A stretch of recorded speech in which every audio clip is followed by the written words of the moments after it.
Welcome to Conscious Being, Conscious Living, the exploration with your host, Eva Pandit. Today, we're talking about and exploring the topic of war, and I'm just a tad bit, might I say, nervous to look into this. And I have no idea why. I wonder how many people's reality am I tapped into. But I really wanted to talk about what's going on in the world and from a different point of view that I'm aware of. So, for those of you who are watching this, listening to this in the future, we're in the time in the world where, the whole situation between Russia and Ukraine is going on, and there's a war, a probability of war, and a lot of unrest around all that. And so, whenever there are times like this, it often pulls me in to look at everything in my life from a very different place. To really look at what's the point of anything for that matter. What are we doing? What are we creating? What am I doing? What is the kind of world I'd like to see? And how can I truly contribute towards that? I mean, yes, of course, there are ways in which you can support the people who are, at the effect, quote unquote, of the war, or basically who are the victims of the war, the people who are displaced with the war, and things like that. And this is not to undermine any of that. There is space for everything. And yes, please, like, if the energy you'd like your life to be includes, contributing more towards that, please, yes, of course. I mean, I do. What I'm looking at today, however, is a different point of view on that and looking at it from inside out. So, one of the funniest things, for example, one of the most I think it's called an oxymoron way of looking at things could be where you might have heard it when people are fighting for peace. And it has never, from a very young age, I've heard that, I'm fighting for peace. And it never made sense because it'd be like, what? Fight and peace in the same sentence? How does that work? How are you fighting for peace? So like that's nothing to do with current situations, but like I've noticed growing up all the time how many times we don't recognize this, but our intentions are correct. What is how we're approaching it contributing to what shows up in the world? So, for a second here, I invite you guys to zoom out, expand out a little bit, expand your energy out into the four corners of the room you're in, further into the city you live in, further into the country, and expand out further to include the entire planet and keep expanding. Don't think about it because when you think about it, you stop that expansion. It just is the moment you ask, you start expanding. So just expand your awareness out further into the universe and more. And how far into the universe can you go? And notice if it creates more space in your world. And from this space, let's look at what else is possible. So I remember that not too long ago, I had a conversation with my mom around a topic that was a very heated, like she had some really strong points of view on. And they were around, her way of looking at something that she thinks creates more unrest in the world. And she was so passionate about it. And, there's a lot of caring underneath that, a lot of you know, great intentions underneath that. But the energy with which she was talking about it was actually a lot of anger, rage, fury, and hate. So, a lot of times, what we do not get is that which you're being is a drop of contribution of energy you bring in the world. So, if you're talking about if what you'd like to see more of in the world is, let's say, peace and space and expansion and communion, anytime that you are going to anger, rage, fury, hate, any of those emotions, anytime there's that dense point of view, you're actually not being, what you'd like to say more of, and very non-linearly and very non-cognitively actually contributing more to that which you do not wish to see. So in a time like war or anything intense in the world or in your life for that matter, it can be so easy. First of all, I'm going to take one step back and ask you to look at how aware are you that you haven't acknowledged? Are you tapped into other people's reality of what's going on, like what their points of views are? I know a lot of times we call it being an empath. A lot of times, we say we're highly sensitive people, but truly at the base of it, what is going on? How aware are you? How much are you tapped into other people's universes, and how aware are you of what's going on for them? What's their point of view? What's their energy, their emotions, their way of looking at things? So it becomes so important to literally pull yourself out and expand out a little bit and really look at how many people's universe am I tapped into? And it can be like a vulnerable conversation with yourself. Because when you really start getting how aware you are, it can be mind blowing because it literally blows your mind. Your mind cannot compute it. Your awareness, your knowing is very different than your mind and thinking, you know? So, what I'm inviting you in this exploration is into that space of awareness and knowing and being, where you're being present with the energy of what's going on and the energy of what's coming up for you, and the energy of what would you like energetically to see more of in the world. If you didn't even have to define it, if you didn't even have to confine it, what is the kind of world that you wish to see? What's the energy of that? How does your body show up? How does your body feel living in the kind of world you know is possible? What is that possibility like? Because the tricky thing about events and circumstances, it could be, events in the world, it could be events in your life, it could be events that are emotional for you. The tricky thing about it is that they're very dense, like you can feel it. What I'd like to highlight here is that which is light, that which is expansive, is what's true for you. Like you are communicating in energy all the time. That's a language you were born knowing, right? Before words, it's energy that speaks to you. So, and energetically, your choice of just being here on planet have a gift of a navigating system, which actually works through your awareness of energy, awareness of that which is light, that which is expansive, that which opens up your space is your reality. And anything that's heavy, dense, contractive is not. That's just your awareness of something else. So, this is actually a tool in access consciousness, light and heavy, wherein we invite you to look at that which is light is what's true for you, that which is heavy is a lie. It's not true for you.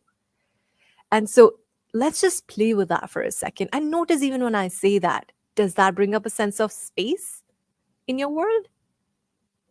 So let's just play with that, right? So when there is something dense that shows up in your life or in the world, what is the energy of that? Is it a lot of lightness and space and expansiveness? Or is it contractive and dense and heavy? And I'm really gonna ask you to get super nitty-gritty here, and if you're not a fan of that, I'm sorry, we're going there. Because it's in those nitty-gritties, it's in those subtleties of energy that the magic of living is. So just play with me for a second here and look at anything in your life that's not working, anything that you see in the world that doesn't match the energy you would like to see more of. Just notice how much of that is light and expansive and how much of that is plain contractive, dense, and heavy, and literally contracts your space. So, if you were to take just that piece of information and pair it up with the awareness that that which is light is what's true for you, that which is heavy is a lie, just for a second, like, just imagine this crazy girl over here, what she's saying maybe is correct. Then how much of that which is showing up is not even your reality? It's not even true for you. And not to deny that it's not going on, it's not like turning a blind eye, but it's about really, instead of engaging with things cognitively, inviting yourself to get present at the energy level of it. So, energetically speaking, is the reality of war or conflict. It could be in the world, it could be the war within. All the ways in which you judge yourself and all of those conflictual universes of, I want to, but I don't want to. I feel like I have to, but I don't feel like it. Any of those conflictual universes that kind of creates a war within you, or any of the conflictual points of views in terms of logically it makes sense, it's dense and heavy, but it feels very right, but it's not congruent with the energy that's true for you, which is lightness and space and expansion. So even if it is just that war of polarity between right and wrong, good and bad, that you impose on yourself or buy in as real and true, or the war that anybody else is having in the world, whatever that energy is, just look at that. Is that light or is that heavy? And so if it's heavy, it's not true for you. It's not your reality. The tricky part in times and spaces in your life where things are dense and heavy can be that because they're dense and heavy, we assume they are more real and more true. Whereas if you were to just go by that one tool, light and heavy, that what's light is what's true for you, what's heavy is a lie, then that in itself says that lightness is what's your truth. And notice if that opens up your space and energy when you hear that, when I say that, when you perceive that. Right? So the tricky part in times like this could be, and your greatest liberation, literally source of freedom, actually not source, you are the source, but your greatest acknowledgement that leads to a lot of openness and space for you could be just that first thing to acknowledge. Cool. No matter how heavy this is, it's not real, it's not true. Because in that acknowledgement, then you can start asking a different question and start looking from a different place at whatever it is going on. So once you acknowledge it's heavy for you, you can then ask, what's my reality here? What's true for me? What is the kind of world I would like to see? Like, how much of our lives do we spend in trying to avoid or resist that which we do not wish to have? Like, how clear are you about what you do not want to have? And that's great. That's part of the picture. That's information for you. When something shows up and it's like clunky, you're like, oh, not that. That's the beginning. It starts there. So awesome. And like I said, that's the beginning. What's after that beginning is an exploration, is a different way of being, is an engagement with what is real for me, what is true for me. Just look at it. Look at the energy of peace. Just tap into that, however it is for you. What is it like to be peaceful? Does it really, quote unquote, feel like anything? Or does the space of peace actually has little to none feelings in it? And it's a space of being. And so just because it's spacious and it's not dense enough, does that make it less real? Or does it require of you to strengthen a different muscle of engagement with possibilities, with that which you know is possible, and cultivate trust in you with that? Just because it's light and spacious in itself means it doesn't feel like anything. Air is spacious. Does it feel like anything? Do you feel air? You do feel wind. when there's an intensity of that air that blows across your face. But do you feel air? Does that mean air does not exist? Like fucking it lifts an airplane, a fleet of them. So notice in your world where you might have made more real that which is more dense, appears to be more solid, and can be seen, or is validated more, or more people are choosing it. Just because more people are choosing it, does that make it more real and true? And anywhere you might have misidentified, misapplied that to be your reality, or that to be the only choice you have available, will you please let go of that? All those considerations, all of those judgments, all of those decisions and conclusions, would you be willing to let go of that? Like in Access Consciousness, we would say, would you be willing to destroy and uncreate all that? Thank you. Because you've got to recognize and acknowledge how you are an infinite being. An infinite being is infinitely aware. An infinite being is infinitely perceiving what's going on. Anytime you start aligning and agreeing with your awareness, or resisting and reacting to it, so both same two sides of the same coin. When you align and agree with something, when you resist and react to something, it sticks you. Because when you don't align and agree with it or resist and react to it, but you're willing to be the space of you, be the space that feels like nothing, but is what's your reality, is what, I mean, is that what you've been looking for all your life? The space, the peace, the ease, the joy of being? So, where in your world will you have to? And I don't use that word have to very often because, truth be told, you don't have to anything. But if your reality, the reality of ease, joy, glory, the reality of expansiveness and lightness is something that you would like to have in your life, where in your world will you have to strengthen your own muscles of presence with those subtle energies? Because so much in our reality, so much in the world validates that it is right to be angry. It is right to be furious. It is right to hate the war. But in that anger, in that fury, in that hatred, unknowingly, you're contributing to more of that. Would you like to see more angry world, or would you like to see more peaceful world? And so what choice can you be in your life? Where can you invite that peace in your everyday living? So, ending the war within. Whenever I look at things that are going on in the world that aren't the energy I'd like my life to be, I like to go inside with that question. And that's where I invite you to go into.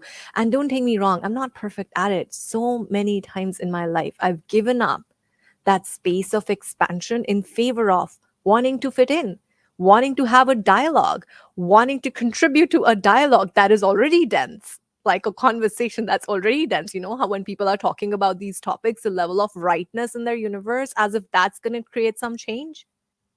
Like, really, if talking about things and really talking about some points of views that you think are the better way of being that would create a solution in the world would or were to change the world, they wouldn't they already have? How many people already know the right answer? Answers do not change the world, questions do. Answers always confine and limit and contract into one right thing. Questions, on the other hand, always expand. And true question is not the same thing as looking for an answer, even though it's a long entrainment, and I get it. From the time we were very young, anytime we were asked a question, we were never really asked a question. We were asked for an answer. But what I'm inviting you, and what actually the tools, facts, as consciousness invite you to look at, is that being a question is different. Asking a question is an energy of curiosity, an energy of wonder, an energy of play and exploration of possibilities with possibilities. So, my friends, that's my invitation for you today. If what's going on in the world or anything going on in your life is unsettling you, if you would like to end the wars that are going on our planet, what if you demanded of you to end the war within you? And there's so many ways in which you can choose that. There's so many tools available in the world to help you with that. Meditation is one of them. Definitely, like, body move, like your body is such a great facilitator of that. But can I tell you one thing? And this could be totally biased, so you can dismiss me, no problem. I personally have not found anything that works the way the tools of Access Consciousness do. Access has helped me personally transform my reality. Like, and I don't say that lightly. They have saved my life, they've transformed my reality. Because these Access Consciousness is this weird modality that doesn't tell you anything, most of it. It does give some of the information. For example, okay, I didn't realize that I'm going to go here, but apparently we are going here. We talked about anger, rage, fury, hate. These four things, along with 20 others, which includes fear, which includes doubt, all of these energies are distractor implants. They're basically distractors in your life that keep you from being what you would like to be. So in Access, they do give you some information around that, but it always goes from that place of check it for yourself. Is it light? Because what's light for you is what's true for you. You don't have to believe in anything. You don't have to, trust anyone but you. Because you know what's real for you. You know what's true for you. You know what is the kind of world you would wish to see. Only you know the possibilities you're aware of. Nobody else. And just because nobody else can see it doesn't mean that it's not possible. It just means it's a possibility waiting to be explored. So if you guys are interested in a different way of being and creating and living, I highly encourage you to check out Access Consciousness, read some of their books, go join some of their classes to literally see how you can apply these tools in your life. And like, I'm doing a foundation class next week, and people are doing foundation class all over the world, all of the time. And so if you're listening to this in the future, I really encourage you to go check this stuff out. Check out, grab a book, read a blog, do something. But what would it be like if you committed to you and committed to finding your reality and what's true for you? Would the war that's going on in your world within you exist? And when you show up as that different space wherein you're not fighting with yourself or with any other, that, my friend, is you being a drop in the ocean. The drop then itself creates the ocean. So you could listen to this and toss it off as a good idea and a good ideology, or you could listen to this and really look at how does this apply? And that's the invitation of consciousness, wherein a space wherein everything is included, nothing is judged, and you have infinite choice. The question is, what would you like to choose? What would you like to create? So, well, I hope this gets you looking at things in a different way or gives you a different perspective. And if you do, please like, comment, subscribe, all of those things that I always forget to mention. But thank you so much for being here. Thank you so much for your willingness to even just be a part of this exploration and listen to it. I truly wonder what else is possible. What's your reality and where will you find it? I'll see you again next week with another topic, another exploration. In the meantime, have a wonderful, glorious, amazing, and happy week. Bye. Oops, I just realized I have these multiple places I've got to end things on. So Bye on Facebook and YouTube.